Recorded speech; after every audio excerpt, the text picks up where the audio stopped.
meus amigos, nessa videoaula eu começo a explorar com vocês a teoria comportamental na administração, justamente a abordagem que vem enfatizar mais os aspectos humanos, quando nós temos aí os administradores tendo consideração sobre os aspectos estritamente comportamentais. E chama a atenção que esse é o momento, embora a gente já tenha visto aí uma teoria anterior, a teoria das relações humanas, quando os administradores eles passam também a compreender que o indivíduo, o funcionário ali da organização, ele não pode mais ser visto unicamente como um mero recurso que é rigidamente controlado, uma peça de uma engrenagem que precisa ser encaixada ali unicamente para a execução de tarefas, mas que se relaciona com outras pessoas e até mesmo revela outras maneiras de se motivar para o trabalho, ao compreender essas interações com outros colegas. A gente começa agora na abordagem comportamental, com a teoria comportamental, que veio a se consolidar aí no final da década de 1940 e se intensificou mesmo a partir dos anos 50, no período do pós-Segunda Guerra Mundial, justamente o momento que nós tivemos a disseminação da psicologia social, da psicologia que estuda como que as pessoas se comportam nas interações em coletividades, como te observa no caso de uma organização, onde a gente vai ter várias pessoas ali convivendo diariamente na organização, fazendo suas trocas sociais, construindo uma identidade daquele local onde elas trabalham, e mais ainda, como a gente teve o fenômeno aí da Segunda Guerra Mundial, nós tivemos vários intelectuais, vários teóricos, inclusive da própria psicologia, que foram exilados por serem europeus, foram exilados ali da Europa pelas tropas nazistas. E muitos se refugiaram, foram encaminhados, então, foram exilados para o território dos Estados Unidos. E nesse momento específico da nossa história, embora eu não vou aprofundar isso aqui, porque isso já é uma discussão lá da psicologia social, mas só para destacar um pouco, nesse momento da nossa história, a gente observa o seguinte: existe um padrão europeu de se comportar. As pessoas na cultura europeia, os europeus, eles têm a cultura da coletividade. A gente vai observar mais o comportamento das massas, das grandes populações. Já nos Estados Unidos, o contexto cultural já era outro, porque lá se predomina uma cultura mais individualista. É quando a gente começa a ter a compreensão de que o indivíduo ele tem impacto sobre os comportamentos de toda uma coletividade. Então, a gente observa até mesmo essa distinção na maneira de se compreender os comportamentos das massas. Enquanto a gente tem uma cultura europeia onde predomina a cultura do coletivo, na cultura norte-americana a gente tem uma perspectiva mais individualizante. E é exatamente nesse contexto norte-americano que a gente tem então a consolidação de várias teorias que vieram a estruturar a teoria comportamental. Então, é interessante a gente ter essa consideração que quando nós vemos lá o estudo da abordagem clássica da administração, a gente vê Taylor à frente da teoria da administração científica, Henri Fayol na frente da teoria clássica, o grupo liderado por Elton Mayo, que veio consolidar a teoria das relações humanas, Max Weber, que é a referência da teoria da burocracia aplicada às organizações, com a abordagem comportamental, com a teoria comportamental aplicada na administração, a gente já não tem mais essa condição de especificar um principal teórico.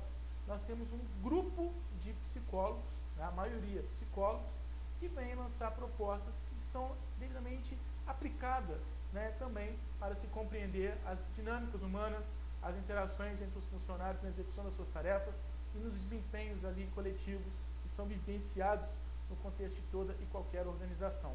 Não por um acaso, um dos aspectos mais relevantes nessa abordagem é justamente as novas concepções sobre como que nós, administradores, podemos nos apropriar da compreensão da noção de como motivar um funcionário para ter o seu melhor desempenho, a sua melhor realização das tarefas.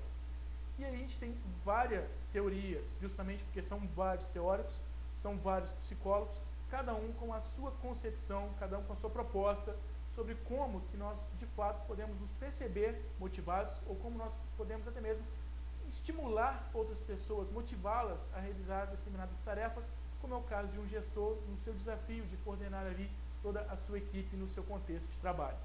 Então, já dou esse destaque, nós vamos falar de várias teorias sobre a motivação e todas elas são perfeitamente aplicadas.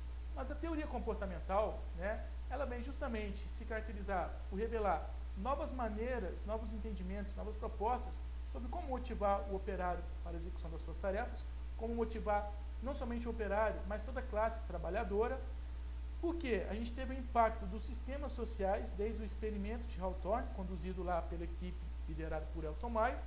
A gente também vê na teoria comportamental o trabalho de um teórico chamado Herbert Simon, que é justamente como que nós tomamos decisões ali no dia a dia de uma organização. Então, a gente tem as considerações aos comportamentos que são vividos ao se fazer escolhas, ao se tomar uma decisão, né? Isso também faz parte da teoria comportamental.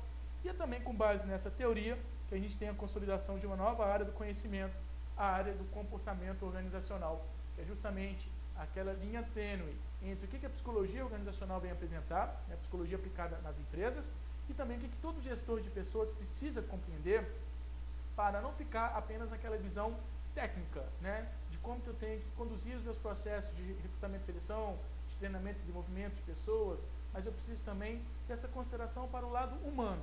Eu preciso entender as pessoas que trabalham aqui na organização para conseguir, de fato, ter um desempenho estratégico com essas pessoas. Então, a gente tem aí essas características mais relevantes de toda a teoria comportamental, mas como a gente tem a ênfase, né, sobre a motivação, a teoria mais disseminada, né, a teoria que você possivelmente poderá até mesmo se cansar de tanto que ela vai ser apresentada, vai ser projetada para você, é a teoria proposta aí por Maslow, né, o psicólogo Abraham Maslow. Justamente um cidadão, não vou entrar aqui em detalhes na vida pessoal dele, mas Maslow foi uma pessoa um tanto frustrada, porque ele queria ser um atleta, né? Ele queria ter o perfil, todo o condicionamento de um atleta, e ele era um cara muito franzino, né? Fraquinho, e que não tinha tanto ali, não causava ibope, né, com o seu visual. Como ele viveu essa frustração, Maslow foi uma pessoa que se dedicou a investigar as frustrações que a humanidade sente. De uma maneira, ele conseguiu compreender que todos nós passamos pelas mesmas frustrações. Tanto que ele conseguiu propor aí uma teoria que é generalista. O que isso quer dizer? A teoria que ele propõe, né, da hierarquia das necessidades, a pirâmide das necessidades, é uma condição, é uma teoria que a gente pode aplicar para qualquer cidadão, para qualquer pessoa. Isso é o que representa uma teoria generalista. Há quem conteste, mas se você observar, a grande maioria realmente manifesta aí comportamentos coerentes com o que Maslow conseguiu perceber. E aí, ele não apenas se dedicou a investigar as frustrações que todos nós vivemos em nossas vidas, como também foi capaz de agrupar todas aquelas frustrações, tudo que representa necessidades na vida das pessoas, ele conseguiu sintetizar em 5 categorias. São exatamente as classes, as categorias que formam a sua estrutura. E mais ainda, além de ter essa capacidade de identificar que todos nós passamos pelas mesmas necessidades, todos nós vivemos frustrações semelhantes e que buscamos superar essas frustrações atendendo essas mesmas necessidades, Maslow também conseguiu observar que dessas 5 necessidades que ele delimita, existe uma hierarquia entre elas. O que isso quer dizer? Que eu tenho as necessidades mais básicas que formam então essa pirâmide e eu só começo a me preocupar com uma necessidade imediatamente superior no modelo proposto ali por Maslow depois e somente depois que aquela necessidade representada na hierarquia imediatamente inferior já tiver sido devidamente satisfeita. Enquanto eu não consigo me sentir plenamente satisfeito numa dessas 5 condições, eu não consigo pensar nas condições que são representativas da necessidade imediatamente superior. Então, veja bem, Maslow propôs que todos nós passamos pelas mesmas frustrações, que todos nós sentimos 5 necessidades que nos motivam, né, nos movimentam a ter aí as nossas realizações ao longo da vida, e essas 5 necessidades, elas revelam hierarquia. A gente só começa a perceber a necessidade superior depois que a imediatamente inferior, no modelo dele, já tenha sido satisfeita. Quais são, então, as 5 necessidades que Maslow propõe? A primeira delas é a necessidade fisiológica. Necessidade fisiológica é a sua necessidade de descanso, né, a sua necessidade de ter um conforto físico, flexibilidade no seu horário de trabalho, tudo que vai ser necessário para você ter garantia de que o seu organismo, o seu corpo físico, ele está funcionando bem e ele tem o seu devido respeito para funcionar. pode perceber que se você estiver privado, né, com fome, ou está com sono, mas extrema fome, extremo sono, você não consegue ter atenção para mais nada. Aquela é uma privação mais imediatista, você precisa imediatamente se sentir satisfeito com essa necessidade. Por isso, a necessidade fisiológica é a mais básica de todas. Eu preciso ter um certo bem-estar com o funcionamento do meu corpinho físico aqui, para só depois começar a me preocupar com outras coisas. Quer um exemplo? Imagine que você esteja na rua, já logicamente com toda a devida permissão, né? Estamos vivendo aí o período de uma epidemia, mas imagine que você já está livre para poder circular no meio da civilização, e aí você está lá, né, num lugar bastante tumultuado, tem muitas pessoas, e você tem ali uma necessidade de ir ao banheiro, né? Se você naquele espaço todo que você está, só existe um banheiro que vai te cobrar um valor abusivo, né, para você usar aquele banheiro, dependendo da condição, você vai pagar por esse valor, porque você quer imediatamente se ver livre daquilo, você está num momento de aperto, né? É a privação de uma necessidade fisiológica. Então, essa é a necessidade mais imediata. Eu não consigo pensar em mais nada enquanto meu organismo não está em perfeito funcionamento, em tranquilidade, né, tendo aí todas as suas garantias. E isso, logicamente, se aplica também no ambiente de trabalho. Imagina aquelas classes, alguns trabalhadores, que existe ali uma restrição. Você tem que trabalhar 6 horas por dia, por exemplo, operadores de call center, né? Mas durante essas 6 horas você só tem 15 minutos para fazer o seu lanche e para você ir ao banheiro. Pode ser que 15 minutos não sejam suficientes. E, logicamente, no médio e no longo prazo, isso vai gerando frustração, né? Você pode não conseguir condicionar o seu organismo para as imposições daquele meio que começa a ser, então, percebido como um ambiente hostil para você. Mas, quando nós temos todas as necessidades fisiológicas devidamente satisfeitas, a gente está em perfeito funcionamento do nosso organismo vivo, físico, a gente não começa a buscar a necessidade imediatamente superior, que é exatamente a necessidade de segurança. Necessidade de segurança nada mais é do que ter condições seguras de trabalho, garantir que você vai ter a sua remuneração no final do mês, que você vai receber aqueles benefícios que foram prometidos para você, estabilidade no emprego e até mesmo, né, a condição de proteção. Quem precisa passar aí por uma zona de perigo para chegar no local de trabalho, logicamente não vai conseguir se motivar ali por muito tempo para aquele emprego, né? Imagina, você sai de casa para trabalhar, você quer voltar vivo para casa. Você sai de casa com a sua carteira, você não quer ser assaltado no meio do caminho para o trabalho, né? Então, essa proteção ela também tem que ser garantida. E não somente essa proteção física, né, contra a violência, mas também a proteção da sua saúde mental.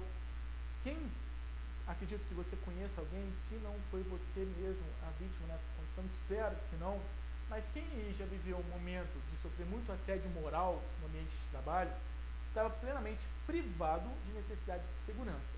Não tem nada pior do que você ter que trabalhar com um chefe, com um gestor, que fica ali constantemente exercendo o poder coercitivo sobre você, né, te ameaçando. Se você está vivendo de ameaça de perder o emprego, logicamente o seu desempenho vai ser precário, porque ainda é uma necessidade básica que está sendo privada. Então, no modelo do Maslow, a gente vê que essas duas necessidades, necessidade de segurança e necessidade fisiológica, são as necessidades mais básicas. A gente nem considera as necessidades superiores se essas não estão atendidas. E mais ainda, a necessidade fisiológica ela precisa ser atendida primeiro, para só depois a gente começar a se preocupar com as condições de segurança. Depois que eu já tenho essas necessidades básicas, que são minimamente necessárias para a minha vida, né, a minha saúde física, a minha saúde mental, aí nós começamos a nos projetar para as necessidades superiores, que vão revelar a minha convivência com as outras pessoas, a minha própria autoestima. Então, depois que eu já estou vendo ali, meu corpinho está funcionando legal, estou numa condição de conforto, né, estou protegido, a gente começa então a olhar para as pessoas. Então, a necessidade imediatamente superior é a necessidade social, que nada mais é do que ter uma certa credibilidade de que, como você está vivendo mais horas do seu dia no seu ambiente de trabalho, você vai conseguir firmar amizade com os seus colegas de trabalho, com seus pares, você vai conseguir ter uma boa interação com os clientes que você atende, né? Você vai sentir que você está associado, você forma grupos. E mais ainda, os grupos que você forma no seu próprio local de trabalho, eles são acolhedores. volta lá nos entendimentos da equipe liderada por Elton Maio, né, no experimento de Hawthorne. A gente precisa nos sentirmos devidamente acolhidos, né, pelos colegas de trabalho para a gente ter alguma motivação. E mais ainda, é interessante perceber que primeiro a gente busca a aprovação dos outros. Só depois que a gente já está bem aceito nesse meio social onde a gente vai precisar interagir, onde a gente vai precisar até mesmo trabalhar, é que nós começamos então a nos preocupar com nós mesmos. Então primeiro eu busco esse respeito, essa aceitação dos outros. Depois que eu vejo que eu realmente estou sendo visto ali como mais um membro daquela sociedade, é aí que nós começamos a olhar para nós mesmos. Então, depois que eu já estou aceito, é que eu olho para mim. A necessidade que vem em seguida é a necessidade de estima. É quando eu reconheço que eu tenho responsabilidade pelos resultados do meu trabalho, eu me sinto orgulhoso do que faço, né? Me sinto reconhecido, as pessoas percebem a minha importância, tenho a possibilidade de promover carreira, né? Avalio o meu desempenho muito bem, tenho uma boa autoestima com o meu próprio trabalho, né? Então estou devidamente satisfeito comigo mesmo nesse meu ambiente de trabalho. E aí, né, depois que eu já fui aprovado pelos outros, depois que eu já estou satisfeito comigo mesmo, é que só depois que essa condição eu mesmo, né, estou bem comigo, é que a gente começa a despertar para o nível máximo de maturidade. Inclusive, alguns psicólogos, numa abordagem nova que nós temos na psicologia, que é a psicologia positiva, vem determinar que essa palavra é sinônimo de felicidade. Maslow definiu a última necessidade, a necessidade de autorrealização, como a condição, né, de que você tem condição de desenvolver um trabalho criativo, você é autônomo no que faz, você é quem assume os seus desafios, você sabe lidar com a diversidade e exercer a sua autonomia sobre as demais pessoas, participa das decisões, justamente autorrealização, porque você é a sua própria fonte de prazer no que você faz. Então você não depende mais de uma aceitação, você não depende mais de ser percebido pelos outros.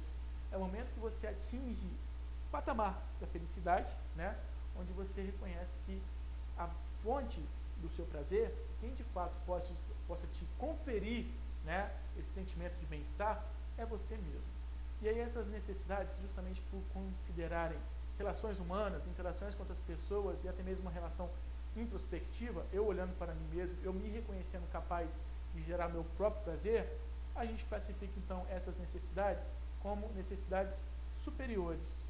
Enquanto as básicas são necessárias para o funcionamento do organismo, né, a proteção, eu tenho aqui as necessidades superiores baseadas na convivência. E perceba, né, que tem uma lógica. Eu primeiro preciso ter meu corpinho funcionando bem, preciso me sentir seguro, para depois eu começar a olhar para as outras pessoas. Quando eu já sou bem aceito pelas outras pessoas, eu começo a olhar para mim, e quando eu percebo que eu mesmo sou capaz de ser a minha própria fonte de bem-estar, eu atingi o nível máximo, né? Eu atingi a autorrealização. E aí perceba, né, que esse caráter piramidal, não apenas pela importância, né, das hierarquias das necessidades, mas também porque necessidades fisiológicas, eu posso ter uma diversidade de estímulos para satisfazê-las, de condições que possam satisfazer as minhas necessidades fisiológicas. Mas quando eu começo a observar o que me autorrealiza, como que de fato eu vou me perceber apto a ser a minha própria fonte de prazer, né, eu já começo a afunilar, porque eu vou ter uma condição muito específica. Então eu começo a restringir, né, os estímulos para atender às necessidades superiores.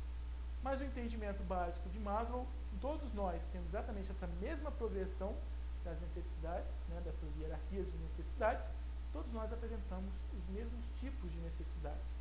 E aí sempre cabe aquela discussão, será que essa teoria realmente é generalista?